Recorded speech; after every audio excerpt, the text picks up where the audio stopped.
গামলা ভাত নিয়ে বসে পড়েছি ইফতারি খাওয়ার জন্য। আজকে দেরি হয়ে গেছে, দেখতে পাচ্ছেন আলু ভর্তা এবং মাংসের তরকারি। মাংস খেয়ে আমরা বেঁচে আছি। এই পাশে দেখতে পাচ্ছেন তহিদ সাহেব খাচ্ছেন আজকের ইফতারি। তহিদ সাহেব আজকে কি দিয়ে আমাদের আইটেম কি আজকে? আজকে হয়েছে আলু ছানা,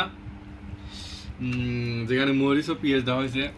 মরিচটা আমরা জ্বলন্ত চুলার ছাইয়ে করছি, যার কারণে টেস্ট আরও বেড়ে গেছে।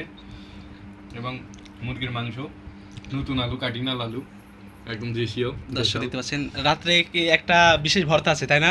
সেটা কি দর্শকদের দেখাবেন? হ্যাঁ, রাত্রে দর্শকরা ভিডিও যদি চায় কেউ, ইনশাল্লাহ দেখাবো। অবশ্যই দর্শক, রাত্রে একটা সুন্দর একটি ভর্তা আছে, সেটা দেখানো হবে আপনাদের। আজকে আমাদের ইফতারের মেনু